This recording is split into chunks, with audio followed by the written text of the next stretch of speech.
wabarakatuh. Siap. Buat Faisal. Gitu, jadi hanya saya kuliah cuma.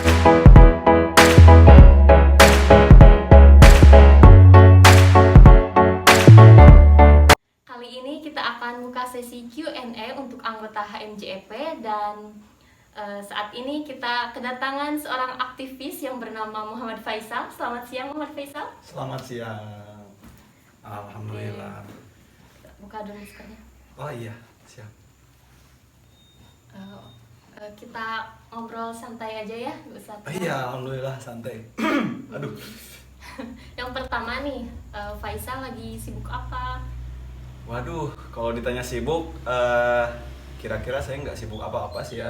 Paling kebiasaan seorang mahasiswa pada biasanya kuliah, mengerjakan tugas, dan kebetulan juga saya aktif di organisasi. Gitu. Paling bisa terjawab mungkin ya di baju saya ini ya, gitu. Ya. Buat Faisal nih, gimana sih caranya membagi waktu antara kuliah, organisasi, ataupun kalau bekerja, bagaimana membagi waktunya? Oh iya, ya kebetulan saya juga nyambi ya, kerja juga di salah satu kedai di Tasikmalaya. Tips untuk membagi waktu, pertama ketika ada satu kewajiban ya, kita melaksanakan hal sesuatu yang wajib itu tidak disia-siakan ataupun tidak diengke-engkekeun lah kalau bahasa Sundanya tuh. Jadi tidak dinanti-nantikan gitu, tapi ya sebisa mungkin memaksakan untuk mengerjakannya dulu. Gitu sih yang pertama, Pak. Jadi pada intinya harus tepat waktu ya, diusahakan untuk tepat waktu. Tepat waktu sama tidak membuang-buang waktu juga gitu.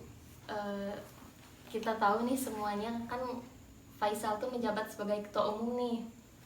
Nah, bagaimana menurut ketua umum untuk mempertahankan organisasi ini untuk tetap stabil gitu dalam menjalankan event ataupun proker? Pertama, kebetulan juga saya Faisal alhamdulillah menjabat sebagai ketua himpunan mahasiswa jurusan periode 2021 dengan nama Kabinet Mahasiswari gitu ya. Dan juga secara insidentil dan juga menurut faktanya periodisasi kita semua Kabinet Mahasiswari itu sedang berada dalam sistem kuliah daring gitu. Jadi segala kegiatan ormawa kita pun istilahnya dilaksanakan secara daring gitu. Dan otomatis itu akan merubah seluruh budaya yang udah budayakan istilahnya, udah dicanangkan sama HMJP periode sebelumnya, karena kan pelaksanaan segalanya dikonversikan melalui daring. Jadi teman-teman mahasiswa semuanya bisa menonton aja lewat YouTube ataupun kanal-kanal media sosial yang ada di HMJP gitu sih. Baik. Sebagai ketua umum nih di HMJP, gimana sih cara Faisal mengubah pandangan mahasiswa yang apatis yang berada di lingkungan kampus untuk menjadi mahasiswa yang aktif sesuai dengan Tridharma Perguruan Tinggi? Waduh, berarti konstruksi pertanyaannya ini cukup rumit ya, sama kompleks ya yang ditanyain sama Teh Putap ini. Pertama, komposisi ini dalam pertanyaan ini kan ada mahasiswa apatis, menyadarkan, meningkatkan motivasi terhadap perannya sebagai mahasiswa yang mempunyai prinsip Tridharma Perguruan Tinggi. Dan kebetulan juga di kabinet periodisasi sekarang HMJEP Mahasiswari periode 2021 itu memiliki visi membangkitkan partisipasi mahasiswa dalam upaya untuk mensejahterakan jurusan ekonomi bangunan dengan prinsip Tridharma Perguruan Tinggi gitu. Nah, untuk pertanyaan ini mungkin bisa dijawab langsung bagi teman-teman kalau misalkan membaca visi dan misi HMJP periode sekarang. Itu istilahnya ada treatment yang perlu dilaksanakan gitu, karena gini lah teman-teman,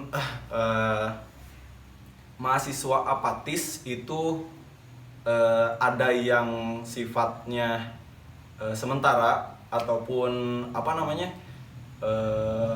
tidak absolut, ada yang absolut, apatis absolut gitu. apatis absolut ini mahasiswa yang memang tidak bisa bercampur dengan hal-hal yang sekiranya mahasiswa lakukan. Gitu. Karena motivasi menjadi seorang mahasiswa sekarang itu kan berbeda-beda setiap orang gitu. Ada yang memang untuk belajar ataupun menambahkan ilmu, ada juga hanya yang ingin sekedar memenuhi kewajiban orang tuanya gitu. Karena kamu harus kuliah, orang tua berbilang kepadanya seperti itu. Jadi hanya saya kuliah cuman disuruh sama orang tua, ini toh dibayarin sama orang tuanya. Ada juga seperti itu. Ada juga yang selanjutnya hanya ingin mendapatkan ijazah saja, tapi di samping itu tidak mempunyai motivasi untuk belajar ataupun menemukan sesuatu yang baru di tidak menjadi mahasiswa yang iya, seutuhnya gitu. di kampus ini. Nah itu menurut saya bukan menjadi mahasiswa seutuhnya, karena memang mahasiswa seutuhnya itu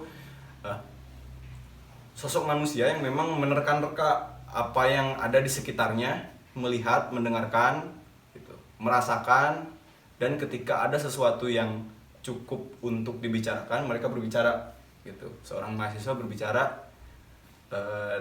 dengan prinsipnya tidak lama berhenti, dengan sumpah mahasiswanya sebagai mahasiswa Indonesia yang memang namanya harum di Indonesia karena memang sangat dikenal sebagai agent of change, ya gitu. Jadi menurut saya menjadi amanah yang berat juga kalau misalkan kita introspeksi diri bagaimana makna sebagai mahasiswa itu, gitu sih dari saya. Oke. Kembali lagi ke jurusan ekonomi pembangunan nih. Oke. Seperti apa sih ekonomi pembangunan menurut Faisal? Jurusan ekonomi bangunan itu di Universitas Siliwangi, Fakultas Ekonomi dan Bisnis itu didirikan ataupun ada di Universitas Siliwangi itu tahun 1981, setelah 1 tahun setelah adanya program studi manajemen. Jadi istilahnya jurusan ekonomi bangunan itu tertua kedua di FEB yang memang jurusan yang memang mendalami program studi mengenai seluk-beluk prinsip ekonomi, teori ekonomi itu. Dan juga kebetulan di ekonomi bangunan Unsil juga sangat general, jadi hanya mempunyai 2 konsentrasi konsentrasi prodi, yaitu konsentrasi publik dan konsentrasi bisnis. Dan tentunya kalau misalkan teman-teman mempunyai prefer ke publik, otomatis teman-teman akan mendalami ekonomi dalam sudut pandang makro gitu, mengenai kebijakan pemerintah, kebijakan ekonomi gitu, pergerakan perdagangan internasional dan lain sebagainya. Apabila teman-teman mengambil konsentrasi ataupun prefer ke bisnis, otomatis kalian akan mendalami ekonomi mikro gitu, dalam sudut pandang mikro, yaitu perilaku konsumen, perilaku produsen, kita layaknya sebagai industri ataupun kita berusaha sebagai pengusaha, paling begitu. Oke. Jadi lulusan EP itu kedepannya menjadi apa menurut Faisal? Lulusan EP ya sebenarnya banyak gitu ya, kalau misalkan kita tilik kembali gitu, karena memang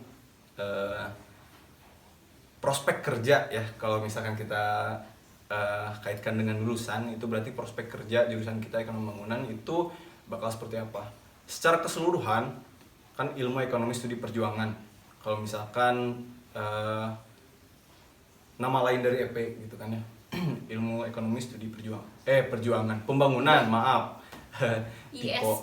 IESP ya gitu. Karena ekonomi bangunan juga jurusan EP juga pernah berganti nama jadi IESP berapa tahun gitu ya, sebelum jurusan kita itu negeri gitu. Nah, mengenai prospek kerja kembali lagi, teman-teman bisa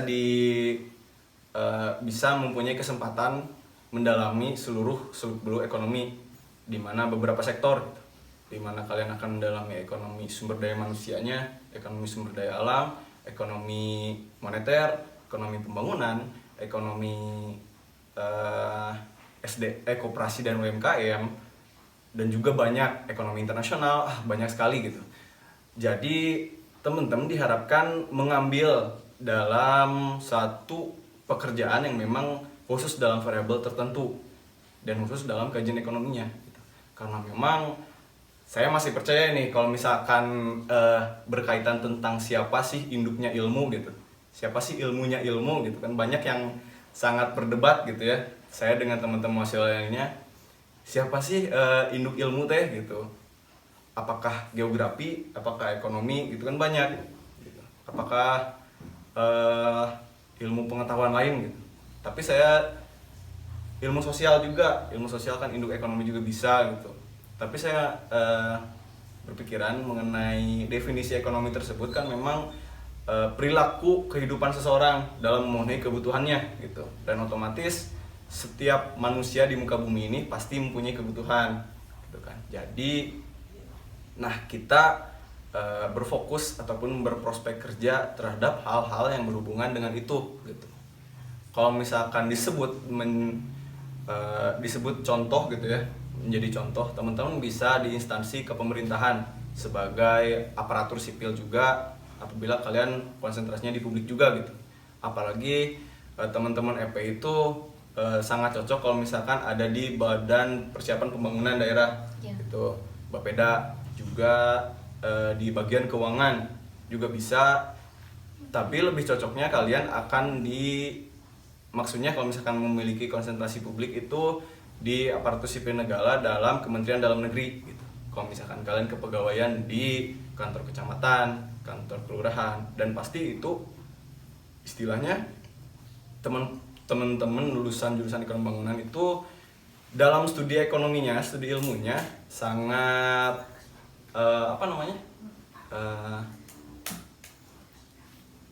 sangat sekali relevan gitu, berkaitan dengan pendataan seluruh masyarakat mengenai pendapatan per kapitanya. Itu kan kita yang berhitungnya gitu, di samping dengan teman-teman bagian keuangan di akuntansi gitu. Kita menghubungkannya antara seluruh inti dan juga ke masyarakat gitu, seluruh variabel ke masyarakat gitu. Sangat luas ya prospek untuk jurusan ini. Ya, sangat luas, dan juga saya lihat ada waktu habis itu ya di itu. Jadi boleh langsung next aja lah gitu. Susi kali ini jawab cepat ya, langsung aja gitu. Oh iya, siap. Ya. Boleh. Kuliah atau organisasi? Kuliah. Materi atau hitungan? Materi. Kerja atau kuliah? Kuliah. Kuliah atau organisasi? Kuliah. Organisasi atau pacar? Organisasi. Temen atau pacar? Teman. Jelek tapi bikin asik atau cantik tapi bikin galau? Jelek tapi bikin asik. Kaya tapi bodoh atau miskin tapi pintar? Kaya tapi bodoh. Cewek cantik atau cewek imut? Cewek cantik. Cewek tinggi atau cewek pendek? Waduh, cewek tinggi. Cewek tinggi. Cewek tirus atau cewek cabi? Saya cabi berarti tirus.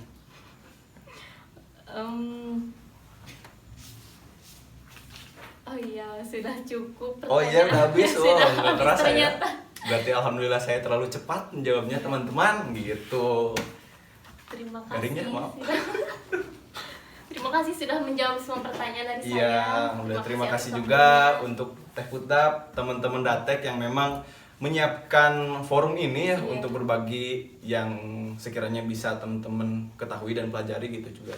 Dan terima kasih juga kepada Ibu Koor yang memang sekiranya pertanyaan-pertanyaannya itu sangat wow gitu ya.